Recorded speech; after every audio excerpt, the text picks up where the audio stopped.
할렐루야! 오늘도 수요 예배에 참여한 우리 모든 성도들에게 말씀의 은혜가 충만하시기를 주님의 이름으로 축복합니다. 이 시간 우리에게 주신 하나님 말씀은 마태복음 23장 1절에서 12절까지 말씀입니다. 봉독해 드리겠습니다. 이에 예수께서 무리와 제자들에게 말씀하여 이르시되 서기관들과 바리새인들이 모세의 자리에 앉았으니 그러므로 무엇이든지 그들이 말하는 바는 행하고 지키되 그들이 하는 행위는 본받지 말라. 그들은 말만 하고 행하지 아니하며 또 무거운 짐을 묶어 사람의 어깨에 지우되 자기는 이것을 한 손가락으로 움직이려 하지 아니하며 그들의 모든 행위를 사람에게 보이고자 하나니 곧 그 경문띠를 넓게 하며 옷수를 길게 하고 잔치의 윗자리와 회당의 높은 자리와 시장에서 문안받는 것과 사람에게 랍비라 칭함을 받는 것을 좋아하느니라. 그러나 너희는 랍비라 칭함을 받지 말라. 너희 선생은 하나요 너희는 다 형제니라. 땅에 있는 자를 아버지라 하지 말라. 너희의 아버지는 한 분이시니 곧 하늘에 계신 이시니라. 또한 지도자라 칭함을 받지 말라. 너희의 지도자는 한 분이시니 곧 그리스도시니라. 너희 중에 큰 자는 너희를 섬기는 자가 되어야 하리라. 누구든지 자기를 높이는 자는 낮아지고 누구든지 자기를 낮추는 자는 높아지리라. 아멘. 오늘은 역설적 진리 두 번째 시간으로 낮추는 자가 높아지리라 라고 하는 제목으로 함께 말씀을 나누겠습니다. 우리가 천국을 생각할 때 천국은 역설적 원리가 지배하는 곳이다 이렇게 얘기할 수 있겠습니다. 왜냐하면 천국은 이 세상을 지배하는 원리와 다른 원리로 움직이기 때문에 그렇죠. 간단히 생각만 해보아도 이 세상은 어떻게든 자신을 드러내고 자신을 피하라고 스스로가 자기를 높이려 하지 않으면 세상 누구도 자기를 알아주지 않습니다. 자, 그런데 천국은 어떻습니까? 오히려 천국에서는 자신을 숨겨야 돼요. 왼손이 하는 일을 오른손이 모르게 할 때 하나님이 그를 칭찬해 주십니다. 골방에서 기도할 때 하나님께서 그 기도를 들으시고 응답해 주시는 것, 이것이 천국의 원리입니다. 세상 사람들은 힘을 가져야 되잖아요. 재력이든 권력이든 힘을 가져야 말빨이 있고 사람들이 그를 따릅니다. 그러나 천국엔 그런 거 필요 없습니다. 그저 믿음만 있으면 되고 사랑만 있으면 됩니다. 그런데 마귀는 언제든지 천국의 원리를 따르길 원하는 주님의 백성들로 하여금 세상적인 원리의 지배를 받아 살도록 우리를 자꾸 도전하고 또 우리를 넘어뜨리려고 유혹하고 있는 것이죠. 사람들 다 그렇게 살아가잖아. 그리고 이 세상의 모든 매체들을 총동원해서 정말 이렇게 사니까 성공하고 이렇게 사니까 출세하고 이렇게 살아가니까 세상의 지배를 받아 살아가니까 이게 진짜 행복한 거야 하는 것을 막 영화를 통해서 소설을 통해서 혹은 온라인 매체들을 통해서 보여주니까 믿음의 사람들도 막 흔들리게 되잖아요.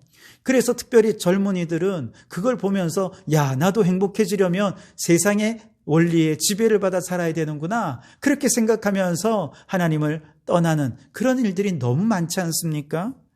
그래서 여러분 이건 영적인 전쟁입니다.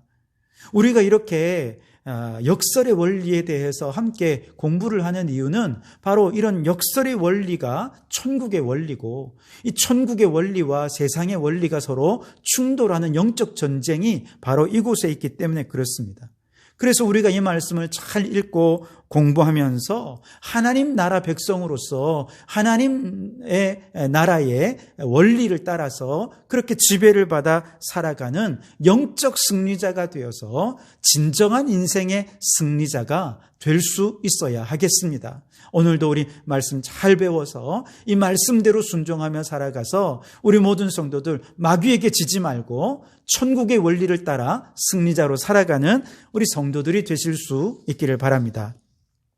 자, 오늘 역설적 진리 두 번째 시간으로 낮추는 자가 높아지리라 하는 천국의 원리에 대해 생각을 해보게 될 텐데요.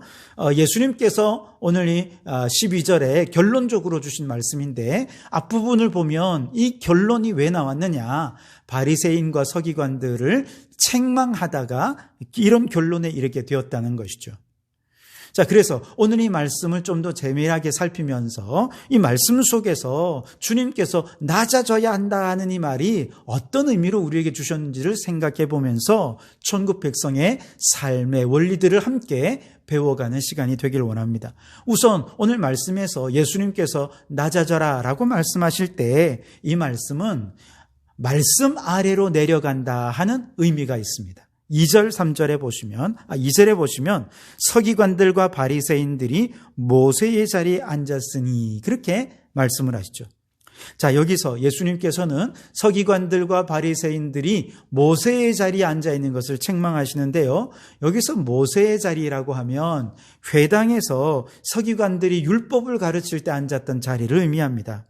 그러나 이것은 단지 문자 그대로 어떤 의미라기보다는 모세라고 하는 아주 상징적인 그 존재의 위치, 그의 권위, 그의 영광을 의미하고 있고, 바로 서기관과 바리새인들이 스스로가 모세의 권위와 모세의 영광을 독차지하고 있다, 이런 의미로 이해할 수 있을 것 같습니다. 여러분, 모세는 아시다시피 하나님으로부터 율법을 받아서 백성들에게 전해준 인물이 아닙니까? 그의 능력이나 그의 리더십이나 그의 영성 모든 면에 있어서 사실 이스라엘 역사를 통틀어서도 모세를 능가할 인물은 없습니다. 그래서 모세는 이스라엘 모든 백성들로부터 가장 존경받는 리더자고 또 최고의 스승으로서 모세가 가르쳐준 하나님의 말씀인 율법은 유대인들에게 절대적인 삶의 원리로 가르쳐지고 전수되고 있지 않습니까? 이처럼 존경하는 인물이다 보니 이스라엘의 모든 선생된 사람들, 랍비들이 당연히 나는 모세의 후계자야 이걸 강조하는 거예요.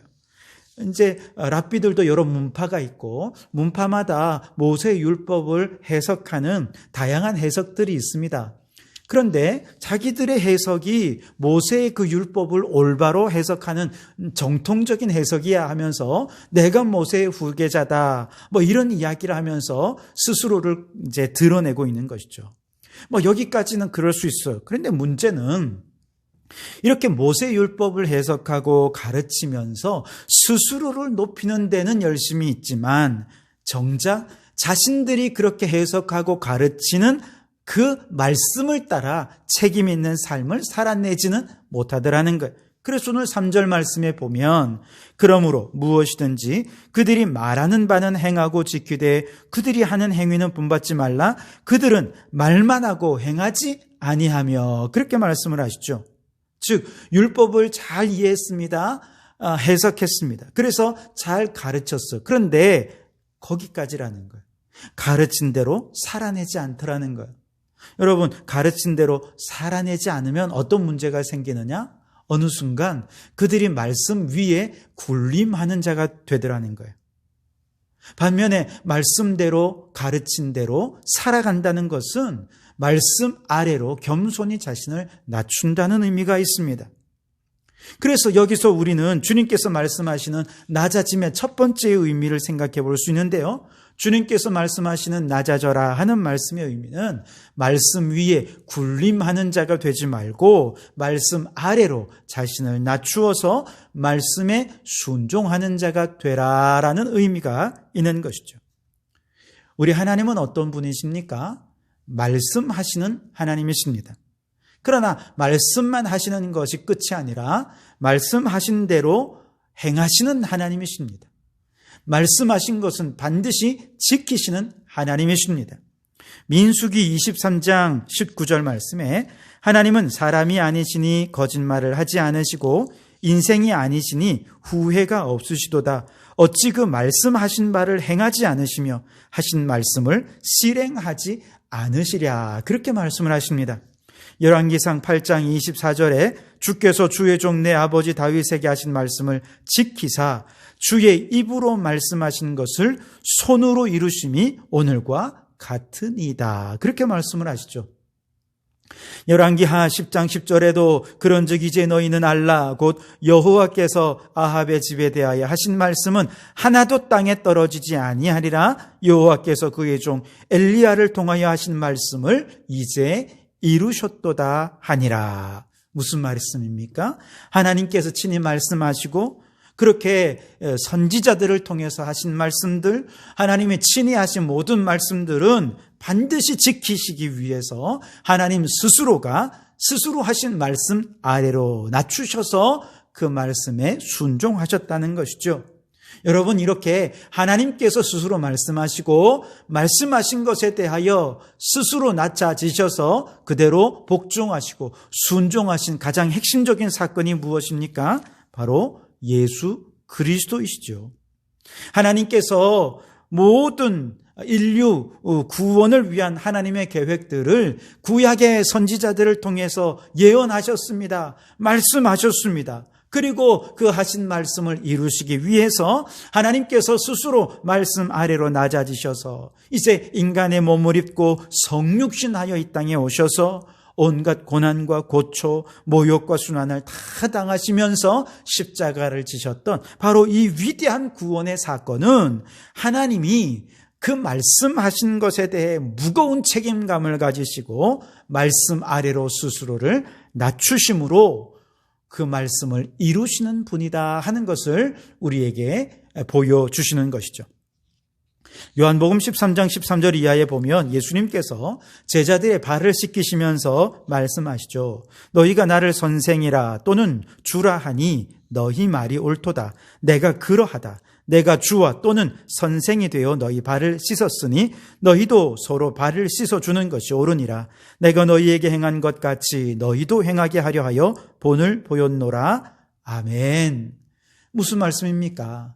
적어도 랍비라고 하는, 선생이라고 하는 그런 이야기를 들으려면 하나님의 말씀을 잘 이해하고 가르칠 뿐만 아니라 그 가르친 하나님의 말씀 아래로 내려가서 자신을 낮추어서 겸손히 그 말씀에 복종하고 순종하는 삶을 살아야 한다는 것이죠. 그런 삶의 모범을 보이는 자가 랍비라 칭함을 받고 선생이라 인정받을 수 있다는 것이죠.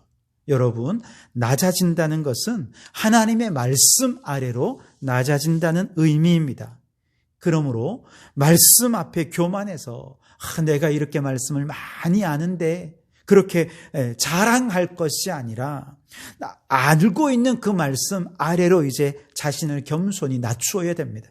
그래서 주신 그 말씀대로 겸손히 순종해서 우리를 통해서 하나님의 뜻이 이루어지도록 하는 겸손히 자신을 낮추는 우리 모든 성도들이 되시기를 주님의 이름으로 축원합니다. 자, 두 번째로 오늘 말씀을 통해서 예수님께서 낮아져라 하시는 이 말씀의 의미는 하나님의 사명을 따라 살아가라 하는 의미가 그곳에 담겨져 있습니다. 자, 오늘 6절과 7절 말씀에 역시 예수님께서 서기관과 바리새인들이 교만을 책망하며 말씀을 하시죠. 잔치의 윗자리와 회당의 높은 자리와 시장에서 문안받는 것과 사람에게 랍비라 칭함받는 것을 좋아하느니라 그렇게 말씀을 하십니다. 자, 여기서 잔치의 윗자리, 이것은 유대에서 잔치가 벌어질 때 항상 귀한 손님에게 내어드리는 자리를 의미하는 것인데요. 이것은 세속적인 영광의 자리라고 하는 것을 상징적으로 보여주고 있습니다. 회당의 높은 자리라고 하면 회당에서 이제 율법을 넣어두는 궤 앞에 마련된 자리인데 바로 그 자리는 회당에서 사람들의 눈에 가장 잘 띄는 자리이기도 하고 그래서 율법을 가르치는 서기관들이나 사회 지도급 인사들이 오면 그 자리에 앉게 되었어요. 그런데 이 자리는 삐뚤어진 종교적인 영광을 상징하는 자리이기도 합니다. 즉 종교적인 영광을 자신이 받기를 원한다는 것이죠. 자, 그런데 반면에 우리 예수님은 어떻습니까? 요한복음 13장 31절 말씀에 보면 예수님께서 제자들과 최후의 만찬을 하시면서 예수님께서 내가 떡 한 조각을 주는 그 사가 나를 팔자다 라고 말씀하신 후에 가룟유다가 그 마지막 조각 한 조각을 가지고 받아서 이제 주님을 팔기 위해 어둠 속에서 사라지는 바로 그 뒷모습을 보시면서 예수님께서 이렇게 말씀을 하십니다. 그가 나간 후에 예수께서 이르시되 지금 인자가 영광을 받았고 하나님도 인자로 말미암아 영광을 받으셨도다. 아멘.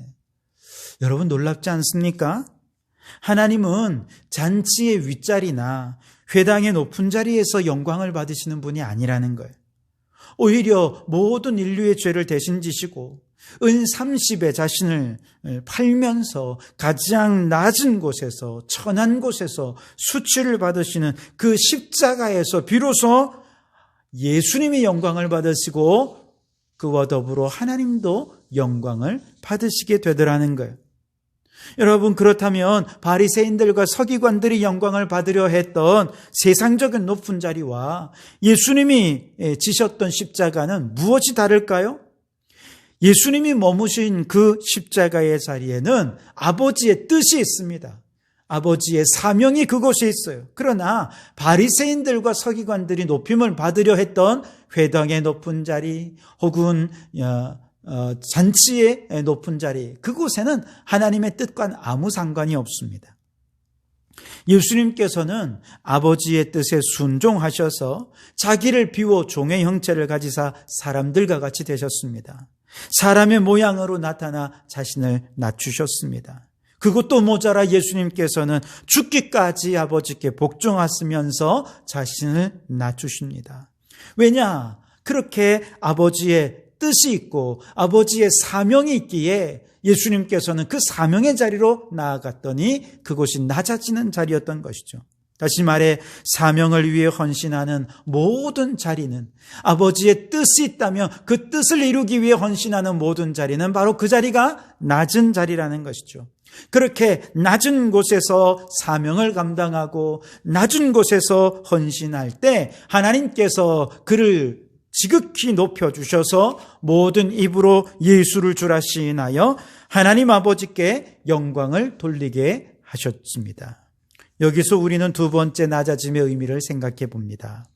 예수님께서 낮아져라 하고 말씀하실 때 그것은 하나님이 원하시는 사명이 있느냐, 하나님의 뜻이 있느냐, 그렇다면 바로 그 자리가 가장 낮아지는 자리다라고 말씀하시는 것입니다. 예를 들어 대기업의 회장이 되면 여러분 그 자리가 높은 자리입니까? 세상 사람들은 그 자리가 높은 자리라 말하겠지요.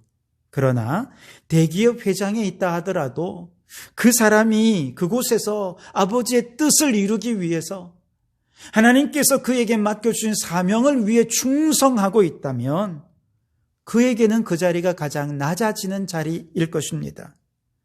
이처럼 사명을 위해 충성하는 사람들은 주변 사람들이 박수를 쳐주고 그를 회장님 하면서 떠받들고 해도 그것 때문에 우쭐대지 않습니다. 오히려 하나님이 그를 높여주시고 하나님이 그를 인정해 주신 그것만을 목표로 삼고 충성되이 헌신하는 자가 되는 것입니다.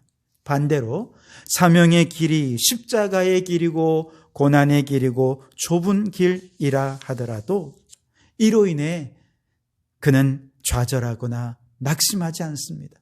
하나님의 사명이 거기에 있기 때문에 그 가장 낮아진 그곳에서 하나님께서 반드시 그를 높여주실 것을 그는 알고 있기 때문에 우리의 사명을 통해 하나님이 영광을 받으실 것을 그는 이미 알고 있기 때문에 그는 십자가의 길, 고난의 길 속에서도 오히려 기쁨으로, 감사함으로 그 길을 걸어가게 되는 것이죠.